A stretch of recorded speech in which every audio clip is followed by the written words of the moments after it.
Now the series that I was excited for, but it's kind of up in the air. I wanted to save it best for last. Obviously, we're going to talk about it right now. The 1 seed Miami Heat going up against the 4 seed 76ers. They Sir. played 4 times this year. First matchup, December 15th, Miami won 101-96. Gabe Vincent had all people had 26. January 15th, Philadelphia won 109-98. Embiid was a monster, 32. This is back in the day when Yurt 7, who I really, really like, played 22 points. March the 5th, this was very early 2000s vibe. Is looking like Miami 99, Philadelphia 82. Scrappy ass That's game. These niggas was nasty. ass. And then March 21st, Philadelphia won 113 to 106 as well, too. So it looks like it was 2-2 series matchup. But you did make some notes on who played and who didn't play as well, too. So it looks like there was always someone missing out of your big 3/4 with these 4 games. So you really can't Except for take the too last much out game. of it. But plain and simple with this one, we got the news and they said that Joel Embiid is in doubt and is out indefinitely. Obviously, we knew he had the thumb injury. Now he broke his face. And if you saw that play, he knew it. He called. He's like, "Yeah, I think I broke my face." Yeah. But with shit like that, even with like a Kawhi Leonard, right? Like when he tweaked his ACL last year, obviously he went to the bench, but he had a post game interview, and I don't know if he was still going off of his adrenaline. Mm. The reporters asked him, "Are you going to be ready for Game 5?" He's like, "Oh yeah, for sure." He sounded so confident.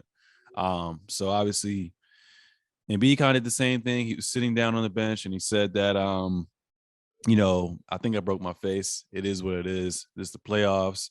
Now they could do a scenario where I think the Suns got fined because they basically gave a late notice that Booker was going to be suited up for Game 6. Mm. So I'm wondering if that's going to be the case as well too, because I'm assuming Joel Embiid possibly had some form of surgery, um, and he's probably going to have that mask on if he comes back.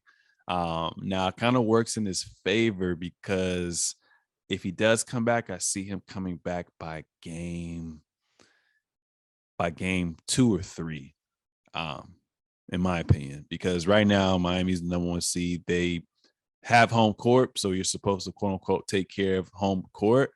But I think Joel Embiid knows the pressure that lies there, so I think he's going to try to come back by game 2. But I don't know how much. I don't know how efficient he's going to be as well too. But Miami, I'm always in every lifetime, in every alternate reality, I'm going to choose Coach Spo over Doc Rivers. That's just what it is. This just ain't meant for Doc Rivers. He hasn't got the second round since he won with the ball. Not since he won, since he lost with the Boston Celtics in 2010 when Kobe beat them. Since then, obviously he's had some shortcomings. He's blew a lot of 3-1 leads. But Coach Spo, I mean, we saw what Coach Spo can do with superstars. Now that you have a team that kind of is built around Jimmy Butler, they've done a terrific job, building through the draft, making some trades. They did shit the right way. I mean, Coach Spo coaching, you got to give it to them. Depth, you got to give it to Miami. Miami has home court. You got to give that to them too. We know how it is in Miami. Stephen A. Smith always talk about, "Hey man, I want Miami to go far. I want Miami to go far because that lifestyle, that nightlife is kind of crazy in there. So how disciplined can the 76ers be as well too?" It's kind of like me living in LA, right? Like when my friends come here, like, "Oh my God, wow, it's crazy." But I've been here for a good amount of time. So I'm a local now. So it's whatever to me now as well, too. So how are the 76ers going to act when they have that time off as well, too? The elephant in the room is James Harden. You know what I'm saying? From the past, he loves his strip clubs and whatnot. Miami got some nice strip clubs. I've been there Yeah, we before. do. Trust me. So it's gonna be interesting, but with no Embiid, it's like who's that? Because he's playing 40 minutes a night. Is DeAndre Jordan getting those minutes at center? Like, what is that looking Hope like? so. That's nasty. That's so nasty. And now it's even more pressure on Harden. I mean, from the past, Harden was always up there in top 3, top 5 MVP voting and top players in the NBA. was because he can work with less. Now that he's gotten older, these hamstrings kind of caught up to him. How's he going to have that pep in his step? You got a lot of bodies to go on Harden in Collar, depending on when he comes back. Jimmy Buckets, Gabe, Tucker, Depot, and Max Strauss. So that's a lot of bodies on Harden. He's probably going to get worn down. They may just say, hey, you can beat us one-on-one, and we're just going to stay home with everyone else since Embiid's not there. But if Embiid comes back, that's obviously a completely different story as well, too. If Embiid comes back, that's no size for Embiid. You may just going to have to let Bam and Detman guard Embiid one-on-one and let kind of like Joker, let Joker eat, let Embiid eat and stay home with everyone else.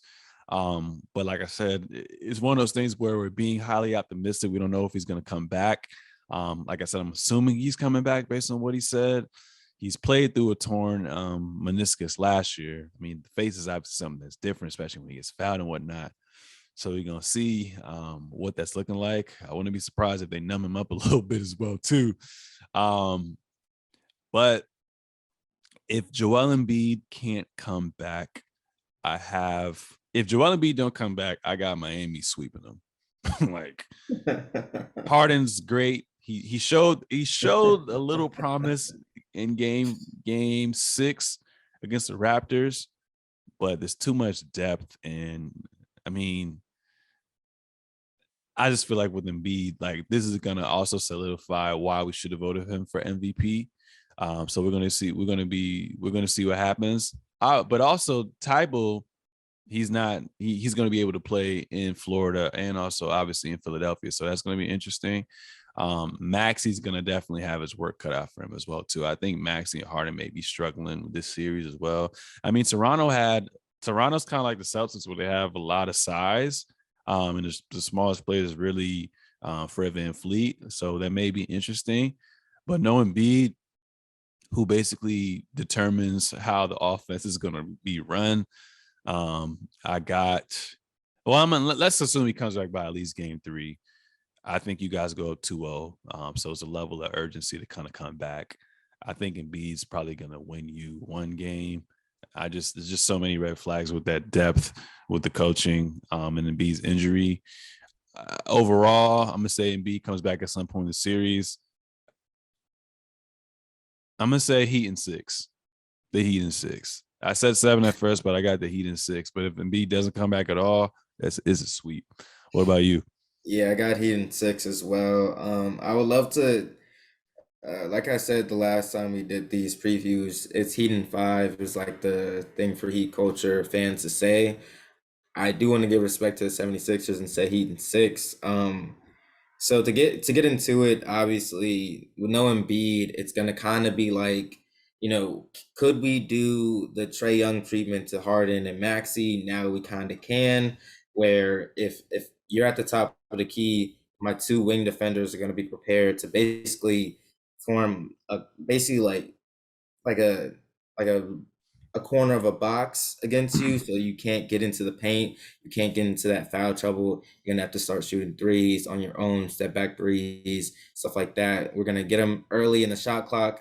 We're gonna let Matisse Thybulle take as many threes as he wants because he's a bum on the 3-point line and he really needs to start practicing that shit. Tobias Harris, we're gonna have to start respecting him as a superstar that he All-star? is. All-star, excuse me, superstar, all-star. DeAndre Jordan is going to be a factor in this series at all. I can't wait till Paul Millsap gets on the floor so Bam can eat. We are going to have to respect what he can do if he decides to, put some oil on them knees, get that rust off, and try to play like he used to play. Shake Milton, I really think if he's gonna go on the court again, Miami's most important thing, I mean, I could go down the list of the entire roster of the 76ers and say why they would be important. Miami's thing is Eric Spoelstra is going to tell them at the beginning of the game, like, yo, we're finally here at the point of the season that we needed to be, that we have been trying to get to since day one.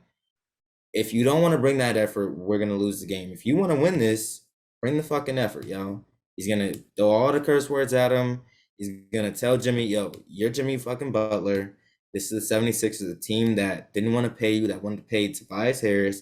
And if you either want to show them that they were right, you can go out there and play like a bum, play like you did in the first round of last series against the Bucks. or you can finally show up and step up against 76ers because he's really he's really been wishy-washy when we play them. But there have been games this season when we take Joel Embiid out of the game, we make it hard on him. They're always going to double him. So we have size, we have Caleb Martin, we have Morris, we have guys like Bam, PJ Tucker that are going to double him, including Joel Embiid. I mean, Jimmy Butler, who's probably going to be hunting for those steals when you get the entry pass and he's looking this way, and Jimmy Butler's going to come right behind him, get that steal.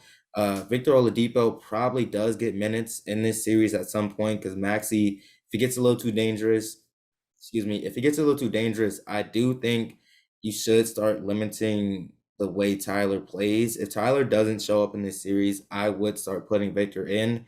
Honestly, it's not about whether you want to get paid. It's not about what overall you went in the draft. It's not about your Sixth Man of the Year award.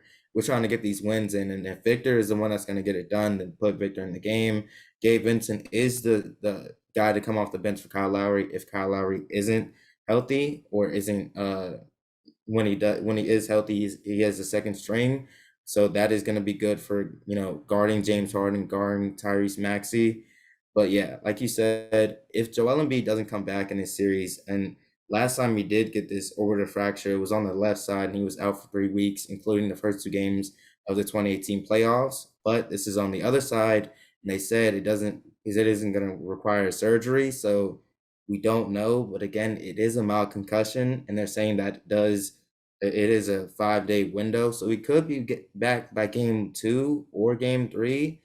But again, we don't know what this is going to do to him. He does have that finger injury, so we don't know how much that's going to affect him. And Miami got some real nasty dogs on this side, so we're gonna be slapping that hand. The foul's gonna be hard in that hand. I can't wait. I can't wait till this series starts, bro. PJ Tucker gonna be talking that shit. Jimmy gonna be talking that shit. It's gonna be a great series, but as long as we don't treat the 76ers like there's some like they bitches or something, like we'll get out and blitz them, and we might pack them up in 4. But I got it max 6. I don't got us have us losing this series at all. So yeah, Heat in 6. Yeah, I mean, they went 6 games. The 76ers won 6 games against the Raptors. Like, no disrespect to the Yeah. Raptors, but there's different levels to this. There's a reason why Miami's a 1 seed. They just are better in every single category. So for them to go 6 fully healthy, no Embiid now, maybe there's an Embiid. Miami got this. There's a reason. There's a reason for everything. So redemption is on their mind when they think of last year. So yeah, we're looking forward to it. Hopefully it's a good series. Obviously I'm still gonna be glued onto the screen just to because the narrative shifts now to Harden. So it might be ugly, man. But if Harden is who he says he is, the guy that wanted to trade, then win or lose, you got to give me 30 a night. And B's not Yeah. playing. You got to give me 30 a night. And then again, I don't recall the last time we've let Harden go off on us for real, for real. It would have had to been in Houston, Houston but I days. don't think we've ever let him just get loose like that. Yeah. So that's going to be interesting. So overall, what was your verdict with games? If no Harden by game 3, I'd say we sweep him in 4, max 6.